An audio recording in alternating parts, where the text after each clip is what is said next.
We have a fun question today from Christian Oliveira in Madrid. Christian wants to know, a lot of European languages, like Spanish or French, have special characters, like a C with a cedilla, and so on. Would you recommend to use them in the URLs? What about capital letters? Would you 301 redirect mysite.com/capital P page to mysite.com/lowercase p page? I really enjoyed these questions. So Google in general is able to handle special characters. We've got provisions for Punycode and all kinds of ways to handle URLs relatively well. But if it's possible to avoid special characters in URLs, I would recommend doing that. Because Google is not the only search engine in the world, and a lot of search engines are not looking for, unusual or non-ASCII characters in the URL path.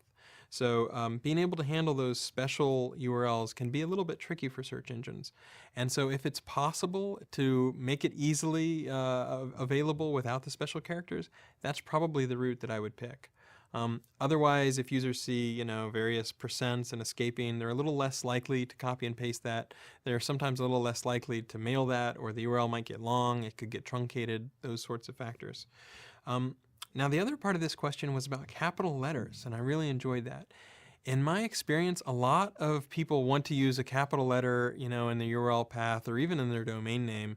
And for me, at least, as a user who's been on the web for a long time, it looks a little non-savvy to have it in the domain name. Because domain names, it really doesn't matter whether you have a capital or a lowercase letter. So to see a capital example site.com or, in an email address, bob@examplesite.com, to me it looks almost a little